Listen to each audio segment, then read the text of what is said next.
Unidos aprovam venda de armas para Israel de 7 bilhões. O governo Trump aprovou cerca de 7 bilhões em venda de armas para Israel, incluindo bombas, mísseis, teleguiados e equipamentos relacionados. Após uma visita do primeiro-ministro israelense Benjamin Netanyahu ao Washington, o Pentágono, na sexta-feira, 7 de 2 de 2025. O Departamento de Estado dos Estados Unidos aprovou a venda de cerca de 6,75 bilhões em munições, kits de orientação, fusíveis e equipamentos relacionados para o seu maior aliado no Oriente Médio, segundo a Agência de Cooperação de Segurança e Defesa. O acordo inclui a entrega de mais de 2 mil bombas de pequeno diâmetro, GBU 39B, 2,8 mil bombas de alto teor explosivo, MK-82 de 500 libras, cerca de 226 kg e 3 mil kits GEDAN para atualização de munições não guiadas. Foi aprovada também a venda de 3 mil mísseis guiados à superfície, AGM-114 Hellfire para Israel, por 600 milhões. A entrega inclui várias modificações dos mísseis, bem como suporte técnico, equipamento de teste e treinamento pessoal. As entregas estão previstas para começar em 2028. Os Estados Unidos estão comprometidos com a segurança de Israel, que é crítica para os interesses nacionais dos Estados Unidos. Os acordos propostos permitirão que Israel fortaleça suas capacidades de defesa e melhore sua prontidão para enfrentar as ameaças atuais e futuras, disse o Pentágono em uma declaração. O departamento enfatizou que o equipamento fornecido aumentará as capacidades das Forças Armadas israelenses de proteger as fronteiras, a infraestrutura crítica, a população do país, e também fortalecerá a cooperação com as Forças Armadas dos Estados Unidos. Em visita oficial à Casa Branca esta semana, ele disse ao presidente dos Estados Unidos, Donald Trump, que está disposto a encerrar o conflito com Hamas se a liderança do movimento deixar a região.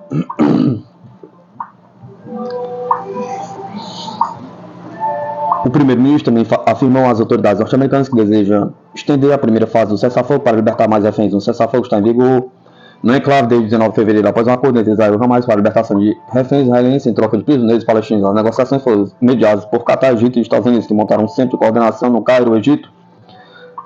Na última terça-feira, 4 de outubro de 2025, Hamas anunciou o início das negociações sobre a segunda fase do cessar-fogo em Gaza.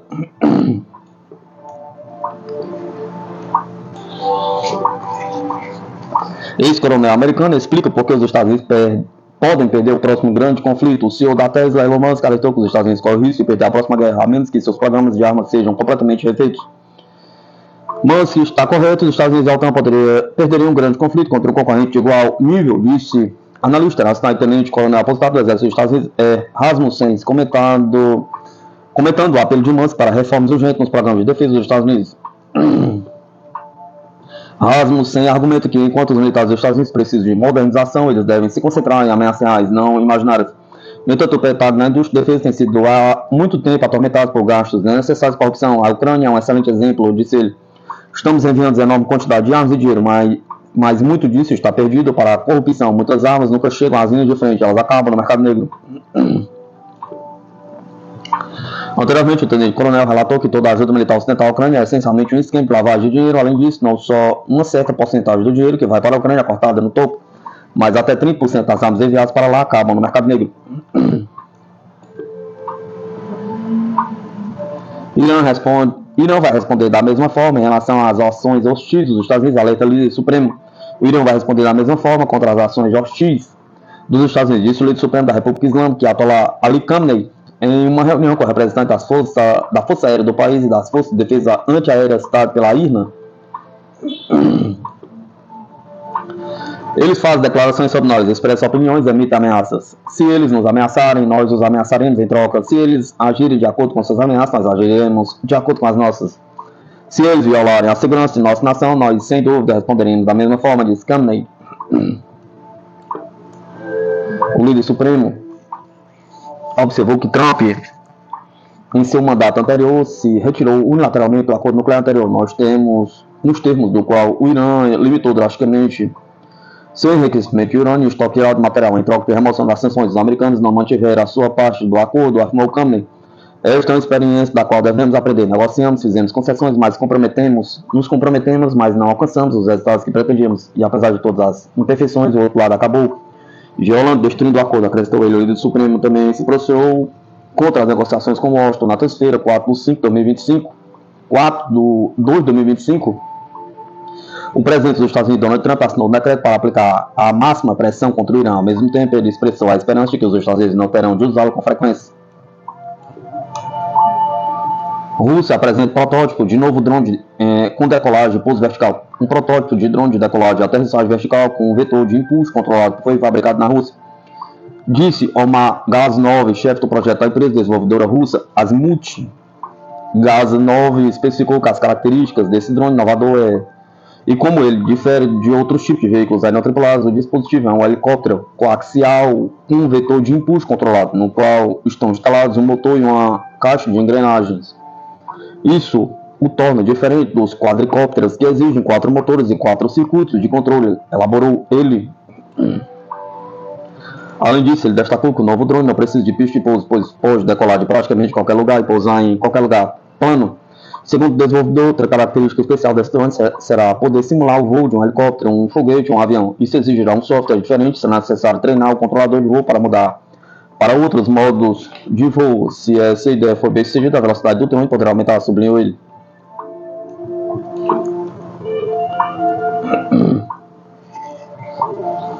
Vale acrescentar que a estrutura e módulos do drone permitirá mudanças rápidas em sua funcionalidade e adaptação a qualquer tarefa. Tudo exceto a óptica, a eletrônica e um grupo de hélices do drone é impresso em um impressor 3D. Em outras palavras, a produção é bastante barata e pode ser implantada até mesmo nas instalações do cliente necessárias, enfatizou Gazanov. O chefe do projeto da empresa desenvolvedora finalizou elaborando que se espera que o tempo de voo seja de cerca de 15 minutos com uma carga de até 3 kg. O alcance máximo de até 20 km. A velocidade de voo será de 20 a 40 km por hora, com uma altitude de até 2 km. Especialista nomeou terra rara, que o Brasil produz, cuja demanda crescerá significativamente. O Brasil está na pequena lista de países que têm em seu solo estes materiais de terras raras muito importantes para as novas tecnologias. Neodímio e disprósio, cuja demanda deverá ter um aumento significativo nos próximos anos, disse uma especialista em assuntos internacionais, Antonina Levashenko. A China é o principal fornecedor de neodímio para o mercado mundial, mas seus depósitos também são encontrados em Brasil, Rússia, Estados Unidos, Cazaquistão, Austrália e Índia. O mesmo acontece com o disprósio, que também é predominantemente exportado pela China, mas seus depósitos estão presentes na Rússia, nos Estados Unidos, no Japão e no Afeganistão, disse Levashenko.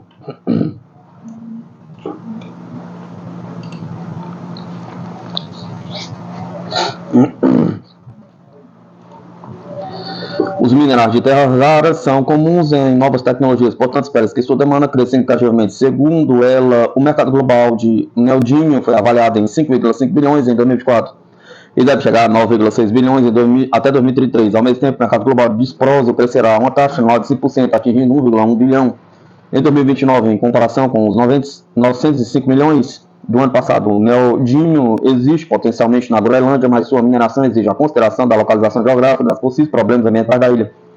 Acrescenta ela, referente à disponibilidade desses metais em países da Europa, a extração de qualquer elemento de terras raras na Groenlândia leva ao desenvolvimento complexo e caro dos depósitos e pode não atender às expectativas, especificou Levashenko.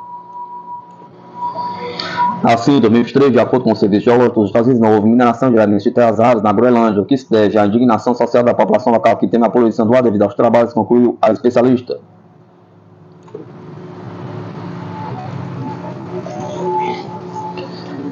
Defesa antiaérea russa abate projétil do sistema HIMARS em 93 drones de asa fixa. Defesa antiaérea russa abateu um projétil do sistema HIMARS dos Estados Unidos em 93 drones de asa fixa, relatou no sábado 8 de 2 de 2025 o Ministério da Defesa da Rússia.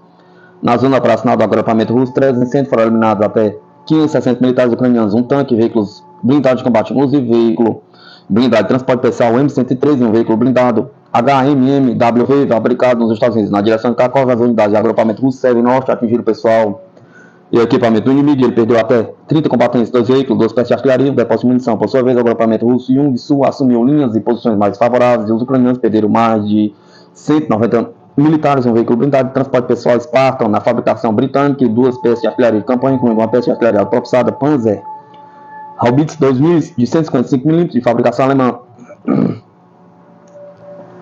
Vale ressaltar que o agrupamento russo da parte oeste eliminou até 240 militares, 3 veículos blindados de combate, incluindo o veículo blindado de transporte pessoal M103 fabricado nos Estados Unidos, uma caminhonete, 3 peças de artilharia de campanha, 2 delas de fabricação ocidental do exército ucraniano.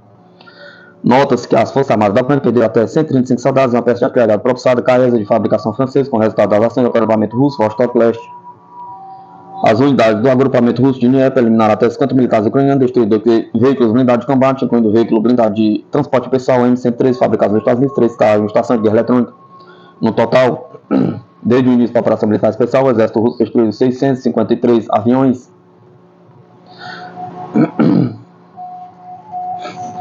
283 helicópteros, 42.710 veículos aéreos não tripulados, 592 sistemas de mísseis antiaéreos, 21.254 tanques e outros veículos blindados de combate, 1.514 lançadores multifoguete, 21.397 pestes de artilharia de campanha e morteiros, 31.393 veículos militares especiais.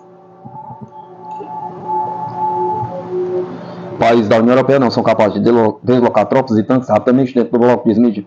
Os tanques europeus não poderão ser movidos de um país da União Europeia para outro se forem mais pesados do que as regras de trânsito locais permitem e enfrentam outros obstáculos burocráticos, relata a revista alemã The Spiegel, citando o relatório especial do Tribunal de Contas Europeu.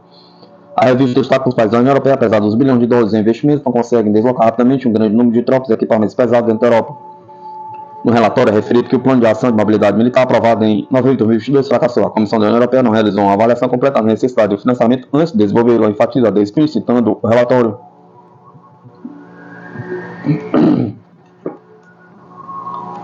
Assim, continua a revista, o orçamento, que já era bastante pequeno, 10,2 bilhões, já tinha sido gasto até o final de 2023. A lacuna de financiamento continuará até o final de 2027. Os projetos para o financiamento da União Europeia foram selecionados antes que as prioridades mais urgentes tivessem sido identificadas, nem sempre foram financiados nos locais mais estratégicos sem levar em conta a situação geral, acrescenta o artigo. Além disso, os obstáculos burocráticos. Se o tanque é mais pesado do que permitido para as normas de trânsito locais, ele teria que fazer um desvio em seu caminho para outros países da União Europeia. Caso contrário, uma ponte importante poderia cair. Vale ressaltar que o presidente do Tribunal de Contas, Tony Murphy, disse que uma das estradas estrategicamente importantes da União Europeia foi subfinanciada.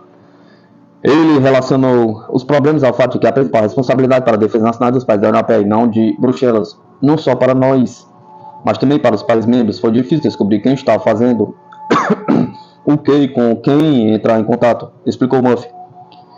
No verão de 2024, a imprensa alemã publicou o plano operacional da Alemanha em caso de guerra. Na eventualidade de um agravamento da situação no flanco oriental da OTAN, está previsto a transferência de 800 mil soldados e 200 mil peças de equipamento da Inglaterra, Bélgica e Alemanha em poucos meses. A principal tarefa da Alemanha seria garantir o desdobramento e oferecimento de combustível, alimentos e suprimentos médicos para as tropas da OTAN.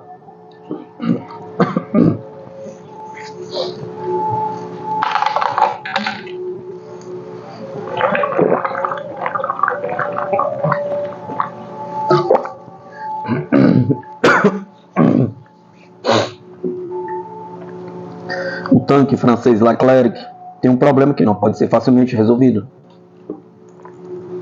O Leclerc é um tanque de batalha principal mais avançado da França, apresentando blindagem composta modular, um canhão de arma lisa de 120 mm com carregador automático e um potente motor de 1.500 cavalos de potência.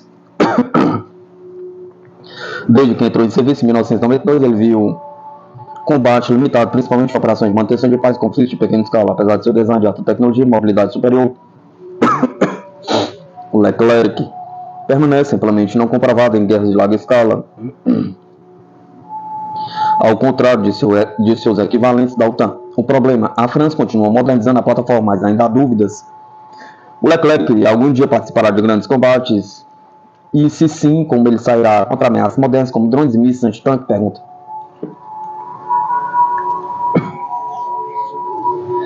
Alta tecnologia, rápido e ainda não comprovado na guerra. O tanque Leclerc, nomeado em homenagem ao Marechal Philippe Leclerc de Haute-Leclerc, um proeminente comandante francês durante a Segunda Guerra Mundial, representou um salto significativo na tecnologia militar moderna para o exército francês, desenvolvido pela Nexter Systems.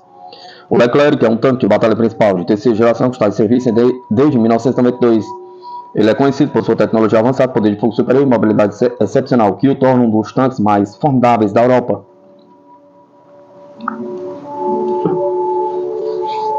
O desenvolvimento do tanque Leclerc começou no início da década de 1980 com uma resposta crescente à crescente obsolescência do AMX-30, o principal MBT da França na época. Os militares franceses reconheceram a necessidade de um tanque mais avançado capaz de combater os últimos designs soviéticos. Os estudos iniciais para o novo tanque, também conhecido como ENIG Principal Prospect Tiff, começaram em 1964, mas foi somente no final da década de 1970 que esforços sérios de desenvolvimento começaram sob o projeto Char Futur. Em 1980, a França e a Alemanha Ocidental tentaram colaborar em um projeto conjunto de tanques semelhante ao MBT-70. Desentendimentos levaram ao cancelamento do projeto em 1982.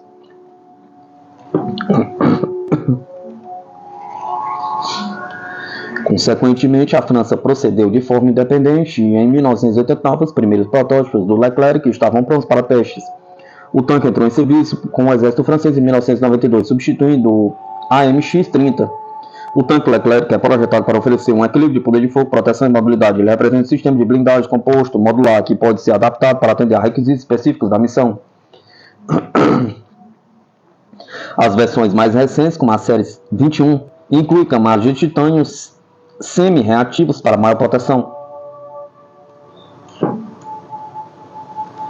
Uma das características do destaque do Leclerc é seu armamento principal, o canhão de alma lisa guiante de 120 mm.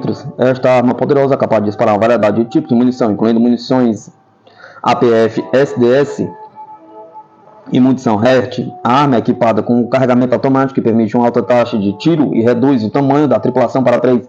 Comandante, artilheiro e motorista, em comparação com outros tanques da OTAN.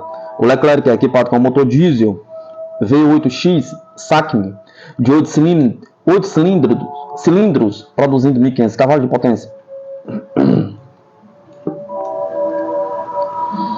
Combinado com a suspensão hidropneumática do tanque, esse motor fornece excelente mobilidade a velocidade máxima de 71 km por hora em estradas de 55 km por hora. Fora da estrada, o alcance operacional do tanque é de aproximadamente 550 km, extensível para 650 km, com tanques de combustíveis externos. Desde sua introdução, Leclerc prestou serviço ao exército francês, ao exército jordaniano e ao exército dos Emirados Árabes Unidos. O exército francês opera atualmente 222 Leclercs, com mais de 184 em estoque. Os Emirados Árabes Unidos possuem 388 unidades. O Leclerc foi implantado em várias missões internacionais, incluindo a Operação Joe Guardian em Kosovo e a Nations Interim Force no Líbano. Também foi usado na Guerra Civil Iemita pelos Emirados Árabes Unidos e demonstrou sua resiliência contra mísseis antitanque.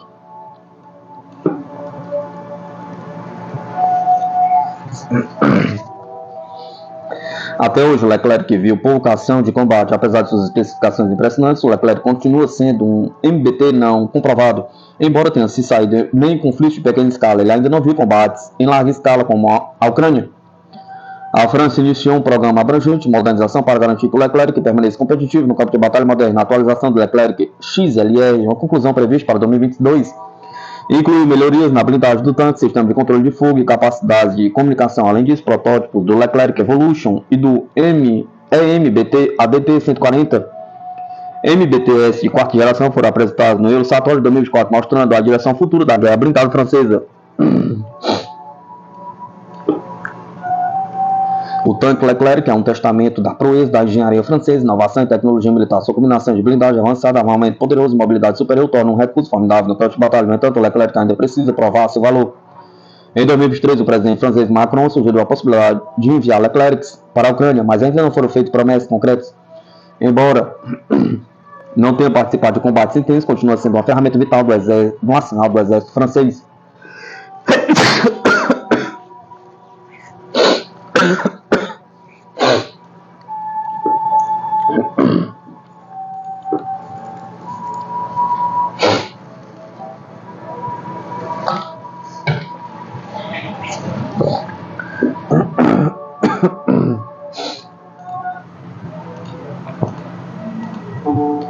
A frota anfíbia da Marinha dos Estados Unidos está em crise, com um relatório do governo revelando que apenas metade dos seus 32 navios de guerra anfíbios estão em condições satisfatórias. Embarcações envelhecidas, manutenção cancelada e reparos dispendiosos estão atrasando as mobilizações da unidade expedicionária de fuzileiros navais, prejudicando a prontidão militar.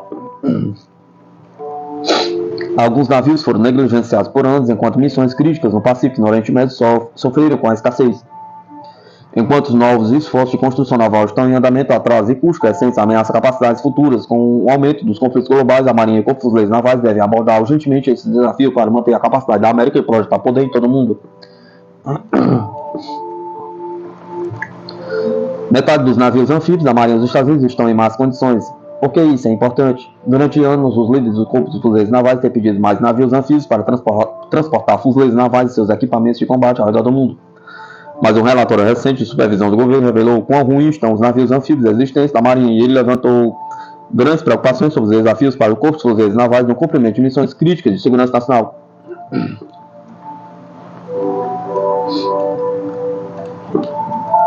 Dos 32 navios de guerra anfíbios agora no inventário, apenas metade está em forma satisfatória, mostrou um relatório do Government Accountability Office GAO, divulgado em dezembro. 16 navios são classificados em condições materiais precárias, incluindo 5 dos 9 navios de assalto anfíbios, os maiores e mais capazes dos anfíbios. Além disso, os inspetores encontraram navios que precisam de muito mais manutenção do que sua documentação indicava. Relatório de disponibilidade de navios ausentes na Marinha do Corpo de Fuzileiros Navais e período de manutenção cancelados para navios que estão marcados para aposentadoria, embora ainda tenham missões e implantações futuras.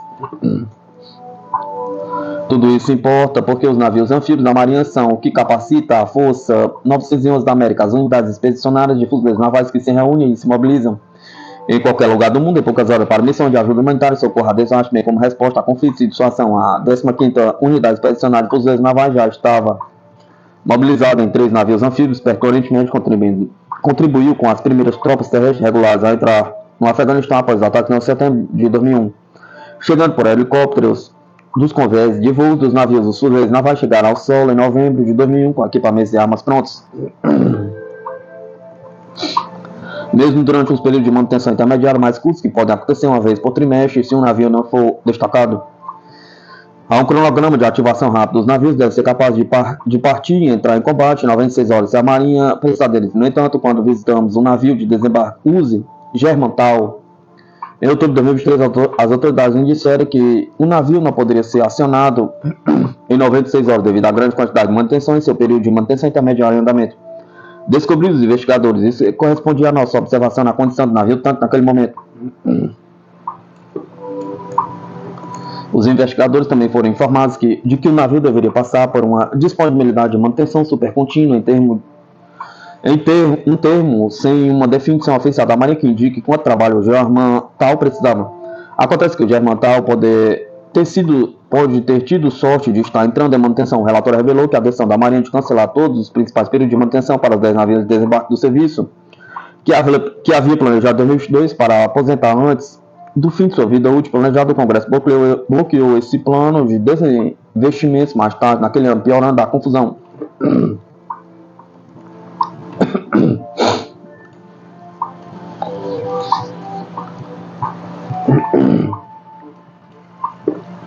A Marinha teve que continuar operando os navios, mesmo já tendo cancelado os períodos de manutenção necessários, descobriu o relatório do GAO.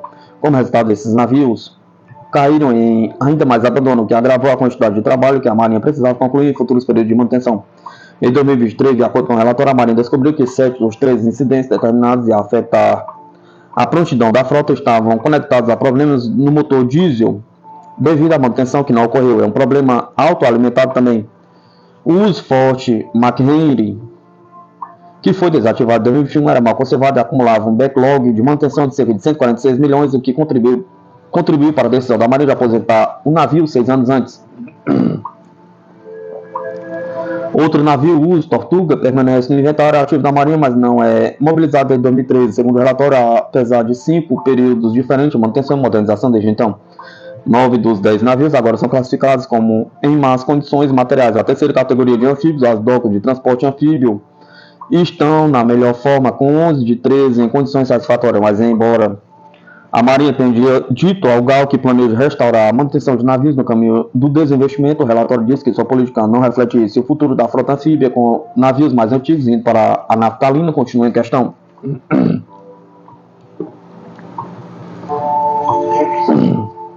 A Marinha provavelmente enfrentará dificuldades para atender a uma exigência estatuária de ter pelo menos 31 navios anfíbios no futuro.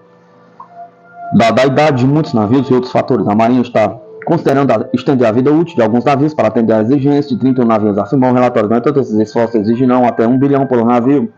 De acordo com a Marinha, com 6 navios precisando de extensões de vida útil nas próximas 3 décadas, em meio ao aumento dos custos de construção de navios e atrasos de manutenção.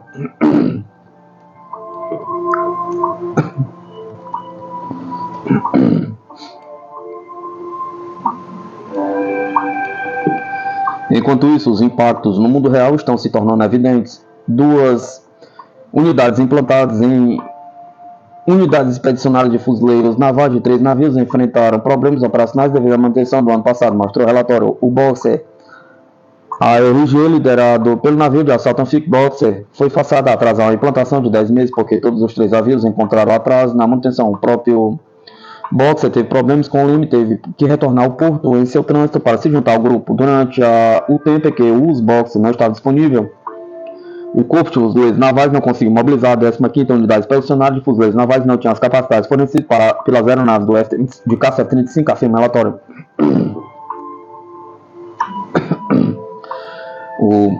A RG da América, liderada pelo navio de assalto anfíbio, também teve que ajustar uma patrulha planejada com força total porque não havia navios prontos o suficiente para se juntar a ele, resultando em exercícios perdidos e uma lacuna de presença no Pacífico, onde foi implantado.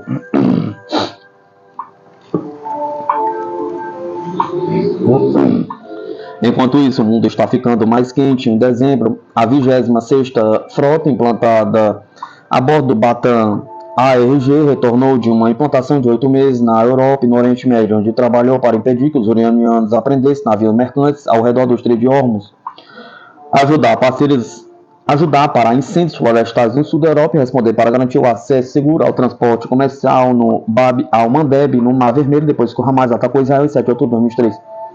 Embora os defensores dos navios anfíbios estejam esperançosos de que uma compra multinavios anunciada recentemente, que dará à Marinha Americana 4 novos navios de assalto anfíbios a partir deste ano fiscal, ajudará a reconstruir a frota de 30 navios prontos que o Corpo de Fuzileiros Navais afirma precisar. O GAL diz que os serviços têm trabalhado a fazer para concordar com metas e padrões de manutenção e definir as necessidades de disponibilidade de navios de guerra anfíbios. A Marinha ainda não tomou nenhuma atitude em relação às descobertas do GAL, de acordo com o relatório.